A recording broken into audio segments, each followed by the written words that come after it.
friends, I'm Michelle Pegler of Gingy Makes Quilts, and today I'm going to be showing you how to do some computerized cross-hatching quilting on my Handi Quilter Pro-Stitcher. I'm going to be working on a vintage quilt for a customer where she actually had a bunch of hand-pieced friendship ring blocks that she's been holding on to for decades that her grandma made a long time ago, and so she hired me to complete them into a quilt. So I did all the applique onto the background and put it into a quilt top, and I'm now onto the quilting part. So she's having me do cross hatching in the background around the applique blocks. So today I'm going to show you how to set up the rows of cross hatching, as well as how to crop out the areas of the applique blocks on the Pro-Stitcher. And then also there will be a special way to make sure that the rows meet up and touch perfectly. And so I'm going to show you how to do that on my Pro-Stitcher. Let's get started.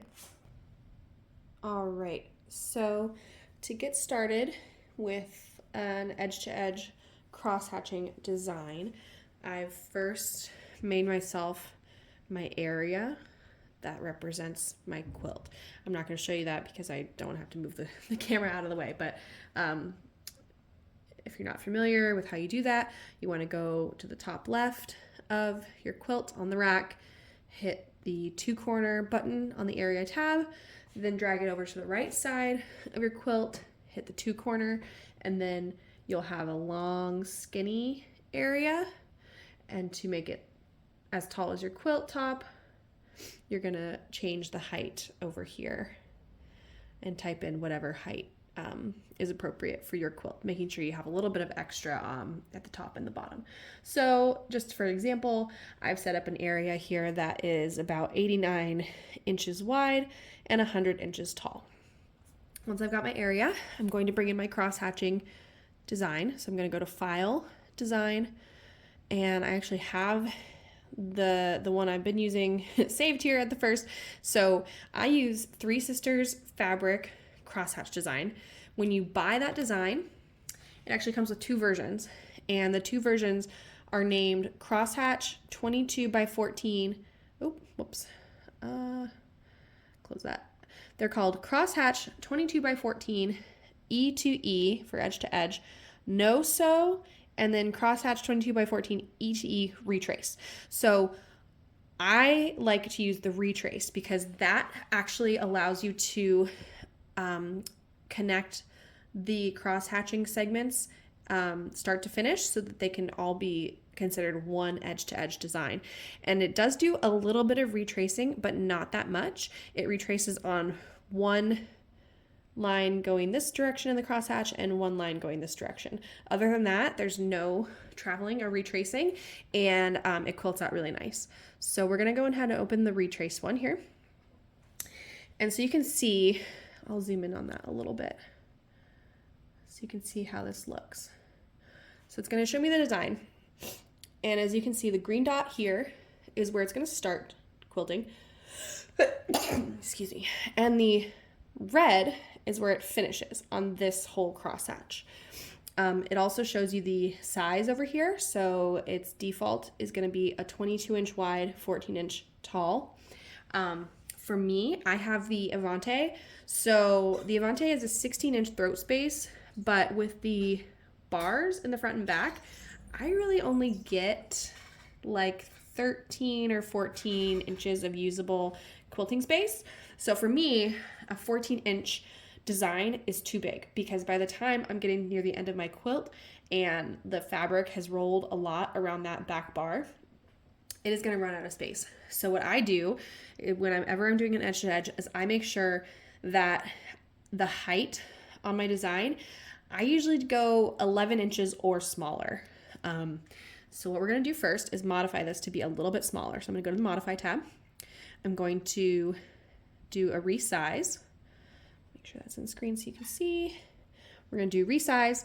Now I'm going to lock the dimensions so that it doesn't start giving me like diamond shape or like skinny, long, or wide diamond shapes. It's going to retain the same proportions it has. So we're going to go lock, and then I can just move this down a bit. So I'm just going to hit my little minus until I think it's appropriate. And I think there's a way, yeah, so now I can see when I hit the design tab here, it tells me what the height and width are. So now it's at a height of 12 inches. I'm just gonna go ahead and go with that so I can move on. But that's how you can resize it to the size that's gonna work for your quilting density that you want and your throat space. So I've got that. Next thing I'm gonna do is add some more repeats. So I'm gonna go over to the repeat tab because I want it to fill the whole width of my quilt. So let me zoom back out here using this home button so you can see the whole area. So I've got my quilt area in the pink rectangle, and I've got my one repeat of the design. So first thing I might do is actually move the repeat to be at the top left of my quilt. And what I'm gonna do for that, I'll have to just explain it because I'm gonna move this off screen, but I'm gonna move it to the top left of my quilt so that it's off the edge of the corner by maybe an inch or so on each side. And I'm going to go to the modify,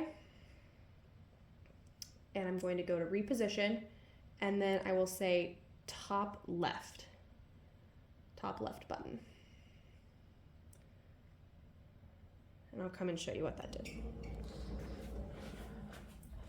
So now the top left of my crosshatch is up at the top left of my quilt area.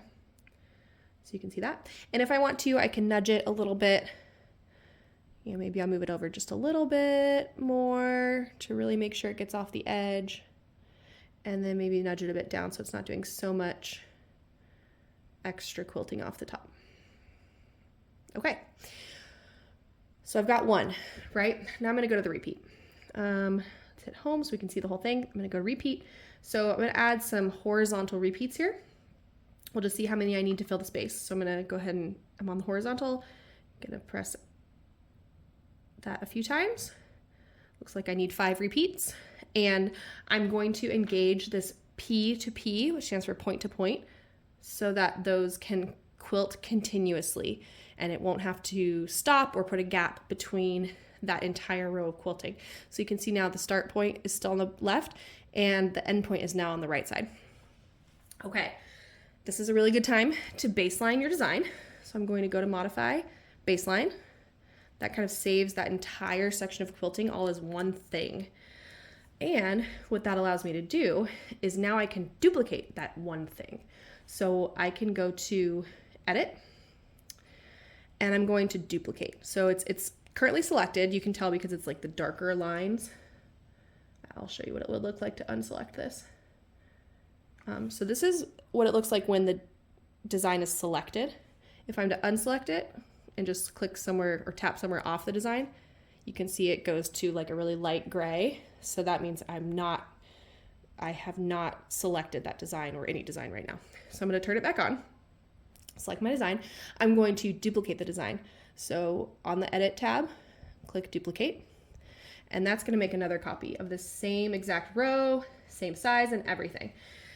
For some reason, it puts it over here. I guess because it thinks you might want to do another connecting point to point, but I'm not going to do that. So one thing that is a little bit special with crosshatching, or you might do this with other edge-to-edge designs that are meant to touch exactly between the rows. No matter how good you are at advancing your quilt, if you just put one row after the other on that seam where those rows come together, you're going to get mistakes. You're going to get visible mismatches of those points, you know, whether they overlap a little bit or there's a tiny little gap or they're shifted left or right. It's going to be noticeable even if it's 1/8 of an inch off. So a trick you can do with crosshatching is actually leave a small gap between the rows, and I'm going to show you how to do that. So I've made one copy of this. This is going to be my next row. I'm going to just put it down here for now. I'm going to make another copy. And I don't have to make it the top design, but I'll make another copy here. So I'm going to say duplicate again, and then I've got a third copy. Now what I can do with my third copy is, I'm going to zoom in so you can really see what's going on here. So you can see I've kind of got overlapping designs here. I'm going to go to the edge of the row just so it's easy for me to see where my design starts, the first row of quilting. So I want to drag this second one up so that it's in line with that first row plus one little, not even a whole diamond, but actually a half diamond. So you can see zoom in a little more so you can see better. All I want to be left between my rows in terms of a gap is just a little bit of the zigzag here at the bottom. So you see this zig-zag? That's what's going to be added in after quilting both rows with the gap in between. So that means that I'm going to drag this over top of that first row, but just a half diamond lower. And if I need to, you can use my nudges. I set my nudges to be really small to be able to do this really, really accurately. So I'm gonna nudge it until they just completely overlap and I cannot tell at all that those are different designs. Okay, so then I'm gonna do the same thing where I need to drag my third one up so that it is just touching that in between design. And again, I'm going to use my nudges here to get it really exact where I want it. So I couldn't even tell that this is not one continuous grid. Okay, so let me just select these different pieces since I don't want you to get confused. So there was the original one that I put on. There was a copy that I have sitting here just a half diamond below, but still in line with that top one. And then another row that's touching the bottom of this row. And that one's down here. Okay, so what's gonna happen now is I'm gonna move the one that's in the middle. So I'm gonna select that. I'm gonna zoom out so you can see. I'm gonna take this one and I'm gonna drag it down here. So what's left is that gap, like I was saying. So I leave the gap between the rows. And then after both rows have been quilted, I go back and I use the marks to mark out each point of this zigzag line. Point, point, point, point, point, point, point, and then let my Pro-Stitcher fill that in. You could do that with a ruler if you didn't want to bother doing all the marks. I think the marks go pretty quickly, so that's how I do it.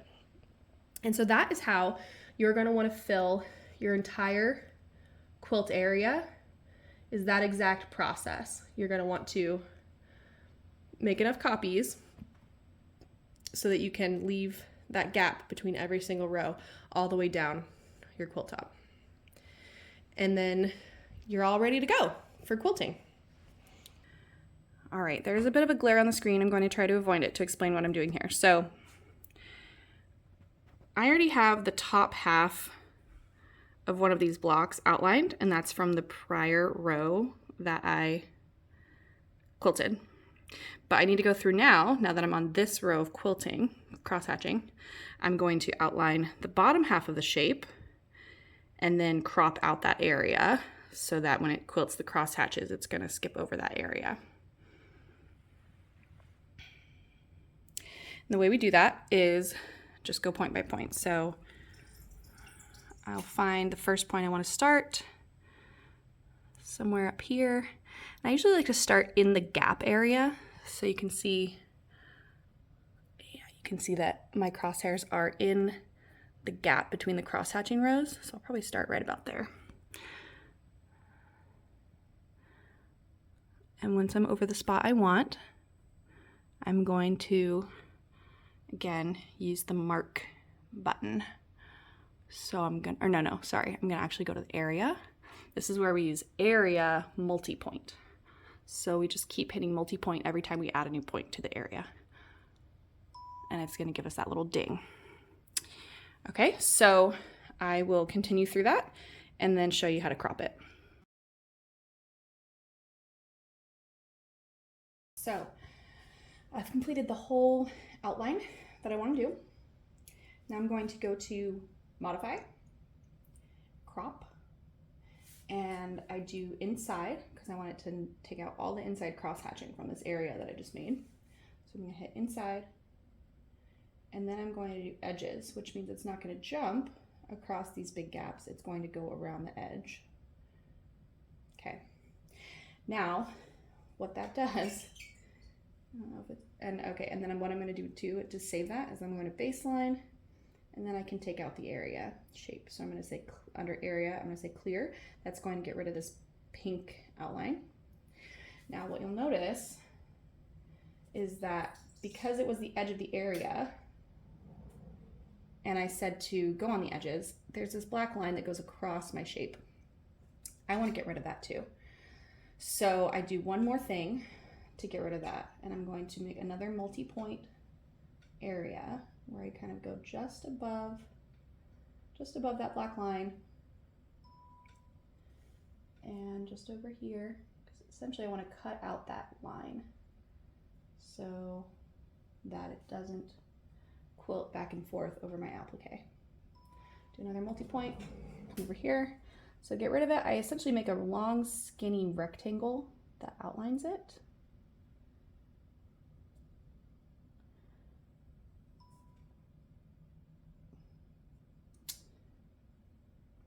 All right, so now I've got my skinny rectangle. You see the area I just made that makes sure that that black line is all the way in it. And again, I'm going to modify. I'm going to do inside, but this time I'm not going to select edges. So it's only just going to crop out that inside line. What that's going to do, I can show you. So I'm going to say inside, crop. Now that line is gone. Again, I'm going to baseline it, go back to area, clear the area. So what you can see is that now there will be some jumps across the top of that shape. Yeah, so you know, when it goes up around this edge and gets to this stopping point, it's going to do the tie-offs and wait for me to clip my threads so it can resume over here. And that's fine. That's exactly what we want. So basically now when it's doing the cross hatching, anytime it needs to jump from, you know, here to over here, it will go up the edge, it'll tie off, I'll trim the threads and say resume, and then it'll move itself over here and resume the pattern. One other thing that I see on here that I will have to come back and do after it's done with the cross hatching is there's actually a spot on the edge where there's no line. I'll show you here.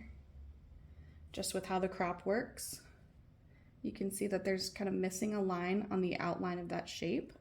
I'll go back and quilt that separately after all the cross hatching is done, just so there's not a gap in the outline around my shape. So I've got a few more flowers to do. I have to go outline all these shapes. And if you have a throat space that can fit an entire shape in one pass, then you would essentially use the same approach, but you'd be able to outline the entire shape in one area. Whereas with my Avante and how big these friendship rings are, I have to do it in two halves. So I do the top half and then I do the bottom half. And that's just how they lined up with the rows of quilting. So after I get all these shapes outlined, I can show you some of the quilting. All my outlines are done for the applique blocks for this next row that I need to quilt. So you can see, and this would be the same sort of setup you'd want for every row. Before you do any row of quilting, you want to crop out the areas around your applique or whatever block you're trying to go around. And then I've used my new start end jumps to set my start point here at the start of this row. So I'm gonna get it started. So it's on quilt. Go ahead and say run. Make sure the needle is up. It is. I'm gonna say proceed, and I'll hold the top thread as it goes to the side to let me pull up my bobbin. And then I'm going to hit resume and hold my threads while it does tie-offs. I will show you just a little bit of this because it's pretty fun to watch. I might speed it up.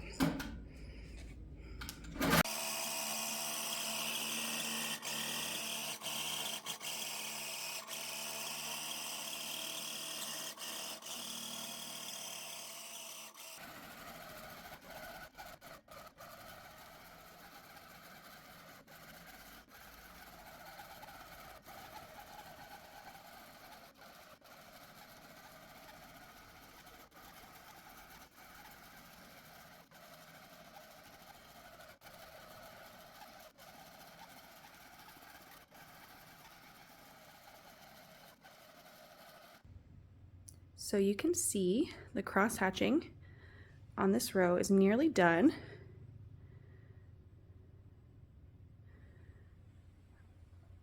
And I'm going to show you how I go back and fill in the missing lines right here. So we're going to go fill in that gap.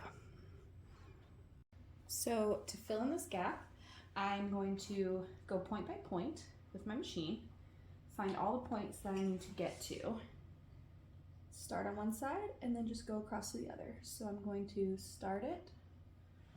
I make sure that my needle is right above the point that I want it to hit, and then I'm going to tap mark on my Pro-Stitcher. And there's that little beep to let you know that it did register that you touched it on that mark. So then I move to the next point on my little zigzag, mark, mark, and I'll show you from another angle too.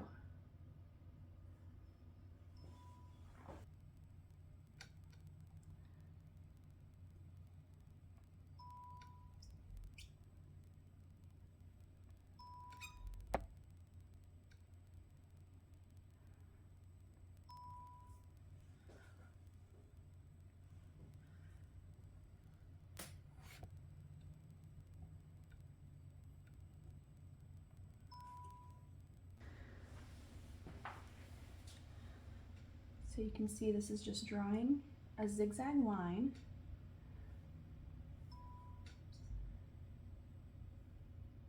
with every point that I add. So a few more here.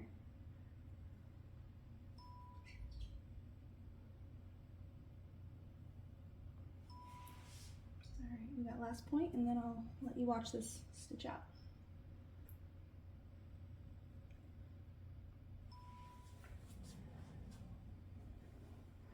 So you can see the darker line here is what I'm working on. So it's going to start over on this side. Start where the green crosshairs are, and it'll zigzag to the other side. I might redo that last point. It didn't look great, so what I'll do is hit, I just don't like that doesn't look quite straight enough, so I'm going to hit undo. It's hard when I get to the edge next to these applique blocks because I don't actually have a point to go to, so I'm kind of trying to imagine where that line should go if it were to go straight across. Okay, so I like how that looks. So I've gone to my Pro-Stitcher tab, it's on quilt. I'm making sure that it's going to do the tie-offs at the start and end, and it's going to do the pull-up when it starts. So I'm going to say quilt, run, proceed. So it's going to do my little single stitch so I can pull up my bobbin thread. Then I'm going to say resume. I'm going to hold both the top and the bobbin thread while it does its tie-offs. And then it's going to start doing that zigzag.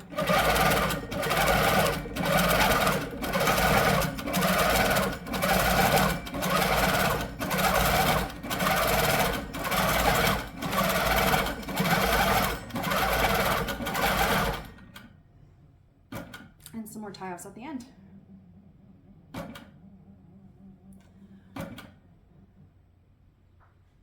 And then I'm going to do my normal, pull it away a little bit, up, down, so I can pull up the bobbin again and trim my threads. All right, so I'm going to advance the quilt since I'm done with the cross hatching everywhere for this whole row. And I'm going to do that pretty much like normal. And the thing with this crosshatch is I'm going to use the drag and drop to get it close to where it should be. But after I get it moved, I'm going to have to reposition the crosshatch and make sure that it's as lined up all the way across the quilt as possible with the prior row. So I'm going to go ahead and drop my needle, do my drag button, and then come take my clamps off the sides. And this is just like a normal advancing. That's how I always do it. I'm going to take my ratchets off these front rollers. And again, I like to unroll the backing a little bit first so that the batting layer isn't going to stick to the top quilt top when it gets pulled backward. And then I'm going to uncurl that one a bit. Might flatten my batting before I pull from the back. Make sure this is looking nice and straight.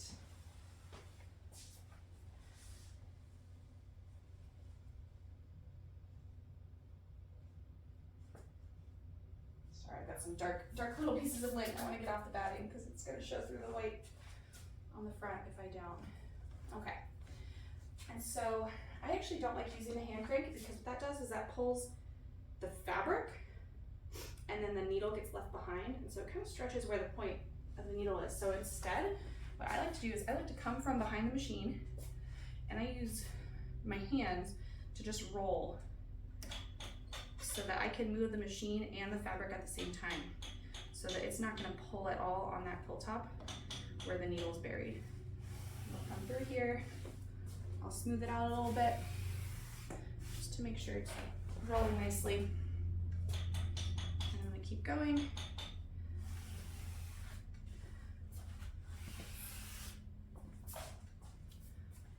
Until I've mostly got it all the way back. And if I need to, I can unroll the front rollers a little bit more. This is almost where I want it. I think probably this needs to unroll a little bit. I think right there is perfect. So then I'm going to come and engage the front ratchets and tighten everything up.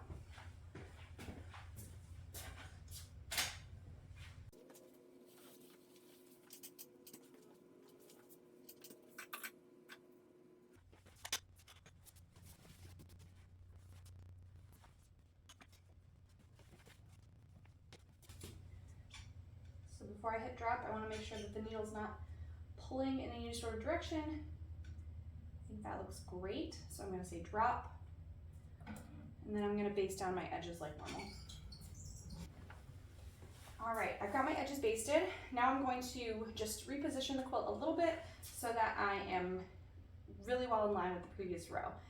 So what I'm going to do first is I'm going to pick a point kind of near the middle of the quilt that's easy to find on the quilt and on the screen. So I think what I'll do is I'm going to pick this point right before it gets to this middle applique block. So what I'll do first is I'm going to move my cursor right near it on the screen, and then I'm going to my Pro-Stitcher tab, the new start and end.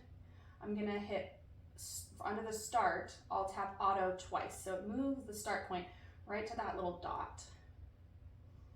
Okay, and then the next thing I need to do is move it to be aligned with the quilt, where the quilt is. So I'm going to move my laser needle right above that point. I'm going to go modify and then reposition. Just double check that it's all lined up. Right above that point, I'm going to select start point so that it repositions the start point right to where the needle is. Okay, so now that's in line, at least for that one point.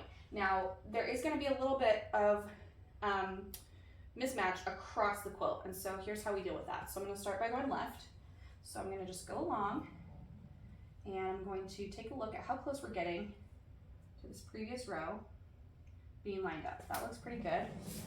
Usually we'll get a little bit off as it goes out to the edges. So here's one where it's a little off, and the way what I do, and I forget who I learned this from, but essentially I got some just tissues, and what I see is that the machine, the Pro-Stitcher, thinks that the bottom of this point is further back than it really is.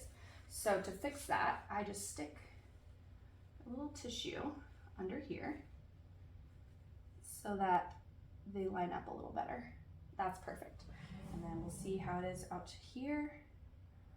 Again, it's a little bit off, so I'm going to put another tissue back behind this spot just to help it push back a little bit so that it's nice and lined up. Yeah, so that's great.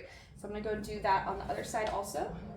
And so what that's going to do is make sure that when it's stitching out this next row, it's of course going to leave that gap that we talked about, because it's not gonna ever match exactly. So it'll stitch out the next row. It'll be pretty close to being where it should. And then I'm gonna go back again and add those zigzags to close up the gap.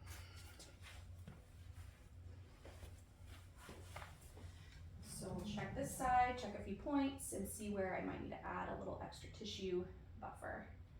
So that looks good. This one could be pushed back a little bit. Okay.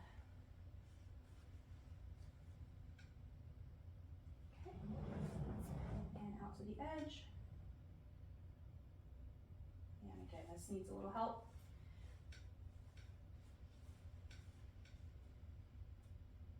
Perfect. And might need one more. Oh, that actually looks great. Okay, so now I'm ready to outline all my shapes.